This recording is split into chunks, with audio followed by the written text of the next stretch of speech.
Welcome to It's a Woman's World, where we'll meet achieving women making a difference in our world. Today, we're joined by two inspiring Karens, one from Montgomery County, Maryland, and the other from Queensland, Australia. They met each other at a professional conference, and they learned that they share a powerful passion, helping others live intentionally and leaving meaningful legacies. Carolyn Snyder is a leadership consultant and workplace culture expert who helps professionals lead with purpose and build the kind of impact they'll be proud to leave behind. Karen Jacobsen, known to millions as the GPS Girl, lends her voice, her music, and her artistry to help people recalculate and navigate toward the life they truly want. Together, they'll explore how each of us can leave a legacy, whether in our workplace, our families, or the broader world, and how you can begin leaving that legacy today. We've been lucky to have Karen Snyder on this show before, and now we're extraordinarily happy to meet Karen Jacobsen. Welcome, ladies. Thank you, Carolyn. It's such a pleasure to be back again and to be able to bring my friend Karen Jacobsen. Thank you very much for having me from across the miles. Yeah, well, I love having both of you. And thank you, Karen Snyder, for bringing your friend. Today's theme is where are you going and who will you be? Understanding legacy, identity, and intention. Now, one of you lives in Australia and the other in Montgomery County, Maryland. So the big question is, how did you two meet? And when did you realize your work overlaps? We met, as you mentioned, at a professional conference, probably, what would you say, Karen, maybe 10 years ago? I would say about 10 years ago. Yes. And as it turns out, Karen was doing a workshop for the youth in our conference, and my daughter attended it, and she said to me, "Mom, you have to meet Karen. She does what you do, and you're going to love her." And I hadn't met her. I knew of her, but I had not met her. And I was like, I don't know how I'm going to meet her. And then that evening, or maybe the next evening, we found ourselves around a piano. And Karen was playing, and we started to bond and talk. And then a trip to Manhattan. We went to visit Karen in her home in Manhattan. She lived in Manhattan at the time. And another trip to Richmond, Virginia, via Washington, D.C., where Karen came to visit me. And one more, talking about leaving a legacy. My family went to visit Karen and her family at the Great Barrier Reef, and she sent us. And so we have the legacy of exploration that we share. Oh, that's thrilling. That's really amazing, and a lovely match with both of you, it sounds like. Let's start at the very beginning, though, and explain, please, for our audience, what does legacy mean to you? Legacy means to me, what are people going to say about me and think about me when I'm gone? So we have an elementary school near us, and it's named Rachel Carson Elementary School, and it is named after Rachel Carson, and what a legacy she left. So we have ideas and blueprints for huge legacies like Rachel Carson, but each of us leaves a legacy. Like my friend was telling me this weekend that she was going to make her great Aunt Louise's crab cakes. So she has left the legacy of bonding over crab cakes and the family tradition of crab cakes. So whether we leave enormous legacies that are known throughout even the world, or we leave legacies just for our family and our loved ones, those are all legacies. Oh, that's interesting. Yes, you're right. Absolutely. Karen Jacobsen, would you also answer, what does legacy mean to you? To me, it means what kind of impact is my energy going to leave? So as Karen described so beautifully, this can be a recipe handed down through generations or a tradition, but it can be the tiniest actions that we are taking on a daily basis that have that inspire others to take actions in different ways in their lives. So there is, to me, it's a powerful topic, because who sits around and thinks about their legacy? Certainly not many 22-year-olds I know.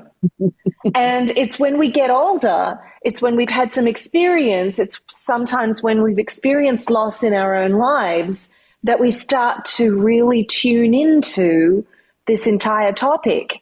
And I know for myself, I lost my mother 6 months ago, and that has had me think very deeply about legacy, experiencing her legacy, and really getting very clear and vividly clear about the impact she had in her life in a way I didn't when she was here. And it's had me think very seriously about my own actions going forward, both in my business and personally, and how I can best use my time so that I can have the most powerful impact I can through the energy that I am sharing while I'm here on the planet.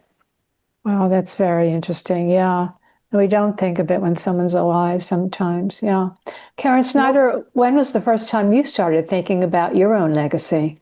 Well, speaking of someone who really left a legacy, Margot Baker, when I was in college, I had a professor in a career planning class her name was Margot Baker. And one of the assignments was to write our own obituary. And we were 21 years old. And I wrote my first obituary for myself at 21. It doesn't feel very real when you're 21, so it makes it kind of a easy exercise. And it also is an exercise of expansiveness. You can be large, like you've got your whole career and family ahead of you. And so I wrote my first obituary then, and it made me really think back to what do I want people to say about me? And how do I want to, what do I want people to say about me and when I'm gone? And so I got in a really early start on thinking about legacy, but it has shaped a lot of my life, that assignment. Mm-hmm. Even sometimes when it's raining and it's not very pleasant, or it's incredibly hot, Carolyn, as you know, it can be here, and muggy. Yes. And I see the grocery cart and I don't really want to carry it back to the grocery store. And I think, well, that's not the legacy I want to leave. I do, somebody somewhere is watching. My next question really fits that in, except for I was going to ask that, or say that we ask young children what they want to be when they grow up, but we rarely ask adults what people will say about them after they're gone. So why do you think that is? And that's amazing that your professor asked it when you were 21. Yeah.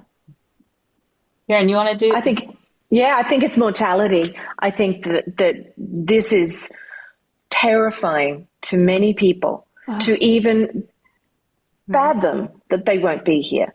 And it's a topic that is so terrifying. There are people who do not have wills, a very vast number, but vast majority. It's so terrifying that people do not want to discuss any aspect. Even this topic, the word legacy, has a tone to it that may seem uncomfortable to others, but we're here to dispel that myth and to share about the opportunity, because to me, my life is very much about creativity. And to me, shaping your legacy, it's like living your life as a work of art. It's an extremely creative act, and it can be very active from the age of 21, once you first understand that this is the kind of impact you're going to make in the world, and that taking the grocery cart back when you don't feel like it makes a difference, because you are someone who has a deal with yourself that you're going to live to certain standards. These are important topics that are absolutely missing as a result, to my mind, of people's fear of mortality. Yeah, I agree with you, Karen, about people's fear of mortality. And as we all age, as I certainly am, sadly, I do wonder about what people will think of me later. And I am in the process of redoing a will. I have kind of one done, but I need to redo it and kind of just make it so that I really know what I'm doing. It takes a while to do a will, though. And I can see why people would be frightened. Well, it also takes a while to think many aspects through, and kudos to you for doing that. It's important. It is. Yeah. Wow. And I wanted to piggyback on something Karen said. I thought what you said of living life, a life of legacy as an art form. Mm-hmm. That is such a brilliant way and such a expansive and creative way to think about it, instead of the doom and gloom that others associated. It's as though if I were to think of a canvas and say, what do I get to paint? Not think, oh, I'll only get one canvas. Because most of us who are artists, if you have one canvas, then you get another. Yeah, right. You have more than one. Yeah, I love that. So we can leave many, many legacies over the span of a lifetime. Right. Yeah, absolutely. And actually, talking about many legacies, Karen Snyder, you often talk about workplace legacy. So let's talk a little bit about that, because most of us spend the majority of our waking hours at work. So what legacy do you want to leave our colleagues and our teams? And so what do you mean by workplace legacy? Well, to me, workplace legacy is just the exact same thing. What do you want to leave behind? How do you want to leave your workplace better? And who do you want to have touched along the way?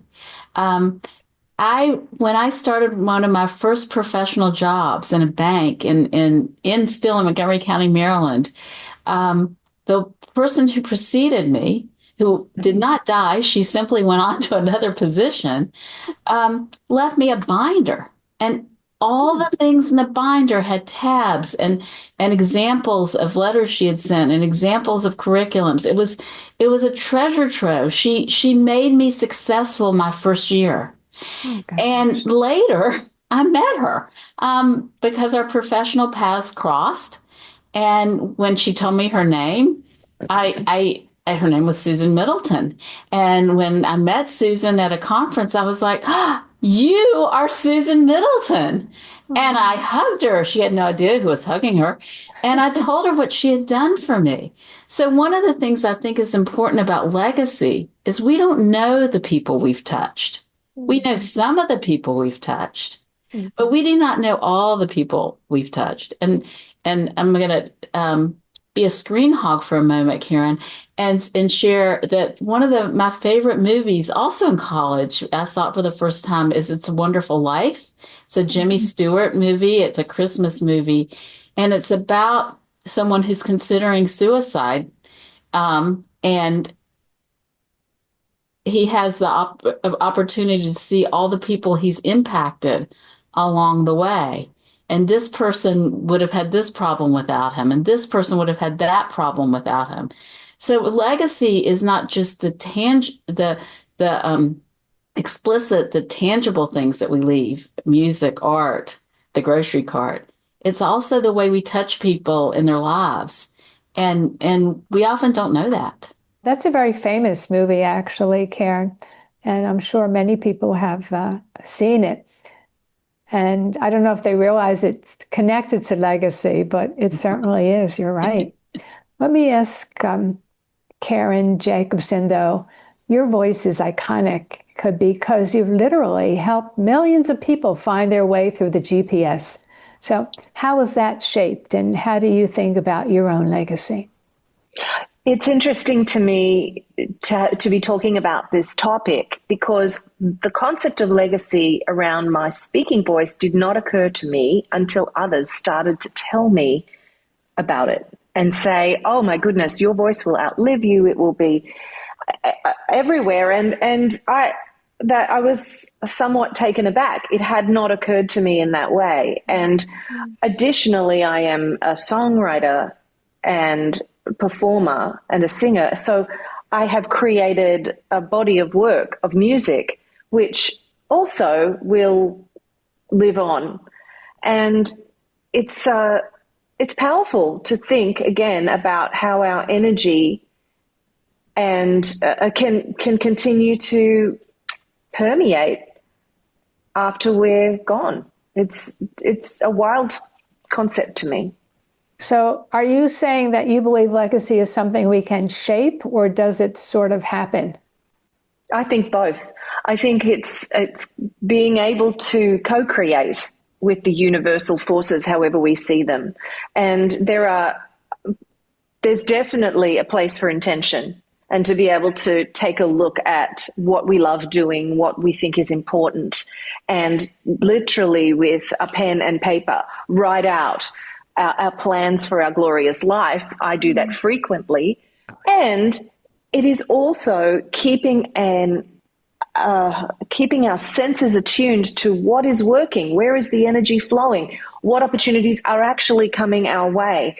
You know, I thought I would only ever sing and write songs, but one day I was asked to audition for a voiceover, and I did, and that led to an entire voiceover career that I didn't set out to find. I thought that was something maybe I could do, but it wasn't my great love. But it's been an incredible experience and a rich part of my life. So it's twofold, having that intention and then really listening for what life wants of us, as one of my teachers, Sophie McLean, would say. That's great. Yeah, absolutely. Karen, you also leave a legacy in the speaking part of your work, where you go and speak in organizations and do that type of work. It wasn't in your framework, but it has ended up being something that you do and you're very powerful and capable of doing. Yeah, and that principle of recalculating and navigating change, and that is something I'm aware it does, make an impact. Karen Jacobsen, you also said you have a song that kind of fits with legacy. Just tell us the title and maybe people can look it up later. I wish we could have you sing it, but we can't. The song is called Ready for What I Came Here For. And that song is only about 6 years old. And I had a really powerful moment in my life where I stopped the action and realized that I needed to have more music in my life, that I had not been writing and recording as much as I had in my earlier life. I'd been focused importantly, on my speaking career, on writing books, on that building the GPS and recalculating brands and having a young family. But this was an important moment for me, and writing that song really unleashed or heralded a new era of creativity for me. So it's called Ready for What I Came Here For. That sounds wonderful. Thank you, Karen, both of you, Karen Snyder and Karen Jacobsen, for these thought-provoking ideas about legacy. We're going to take a short break for a public service announcement. We'll return with more about legacy after this short break.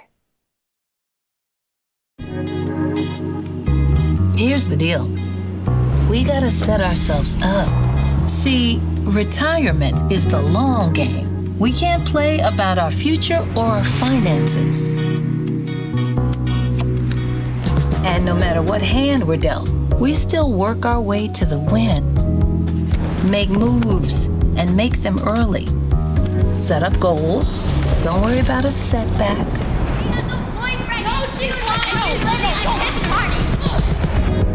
Just save up, stack up to reach them. Let's put ourselves in the right position. Now is the time to play with purpose. Let's play to win, so our future follows suit. Pre-game to greater things. This is Pretirement.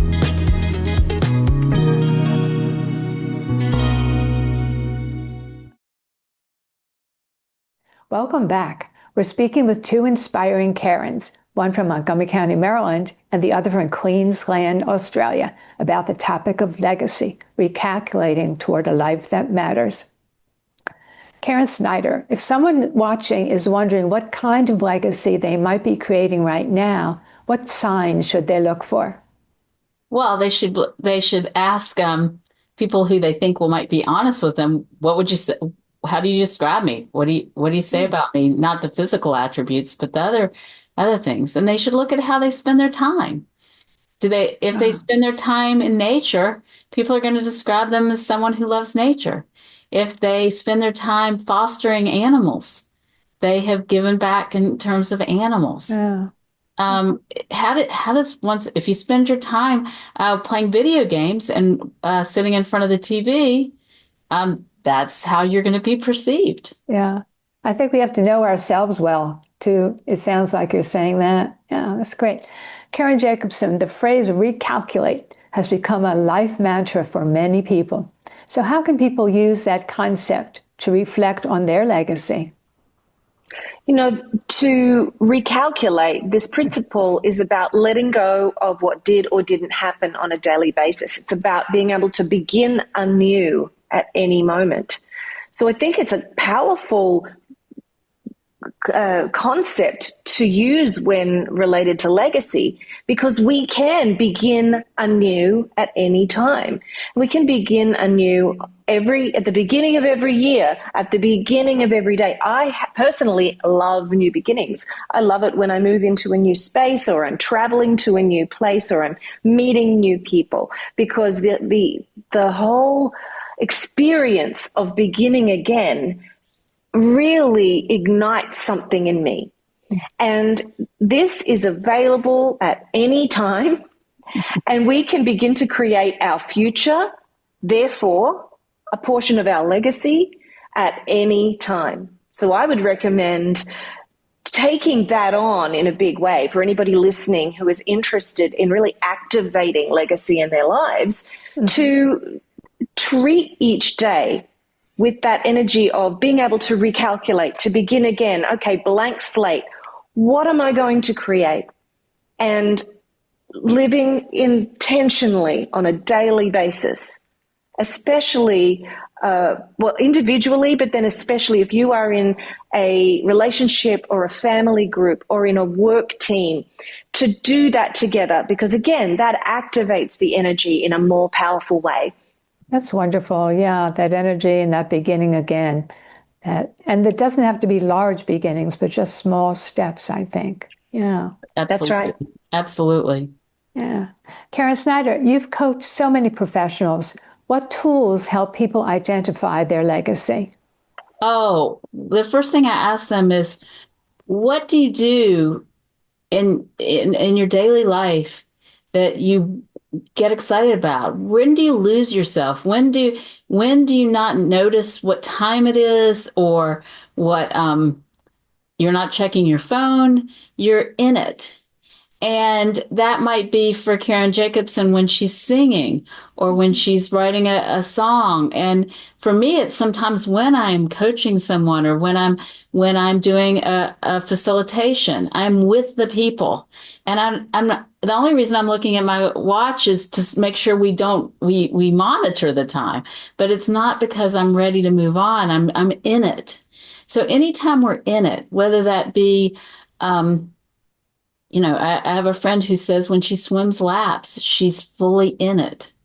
So when you're fully in it, that is one sign that's something you may want to develop into a legacy.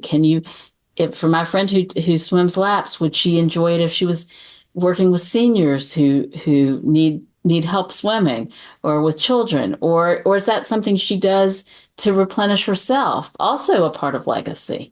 Mm-hmm. So what gives you energy? Yeah. And how about at work, though? You professionals at work. Oh, professionals at work, even more so. What about the people who are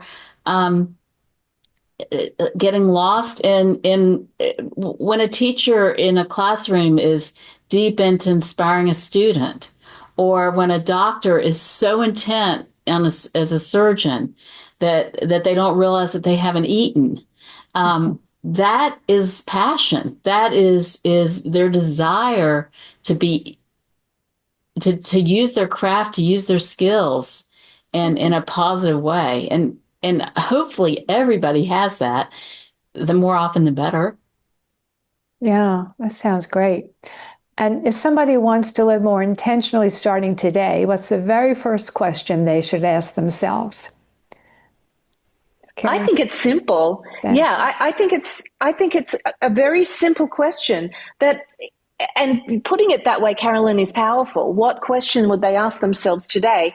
Mm-hmm. I'm a believer in asking every day, and truly to the point of, okay, I'm going to create my day. What kind of legacy do I want to leave? Really straight into that. And even if someone isn't sitting down and really working on it, but that is asking questions of ourselves has scientific backing of how very powerful it is, and it shapes the thoughts that we have. So if you're asking the question, what kind of legacy do I want to leave? Or what am I doing today to shape the legacy I would love to leave? Our whole internal processing starts to react to that question by thinking it through on a subconscious level as well as a conscious level. So it's a powerful, to me, practice to ask that kind of question frequently.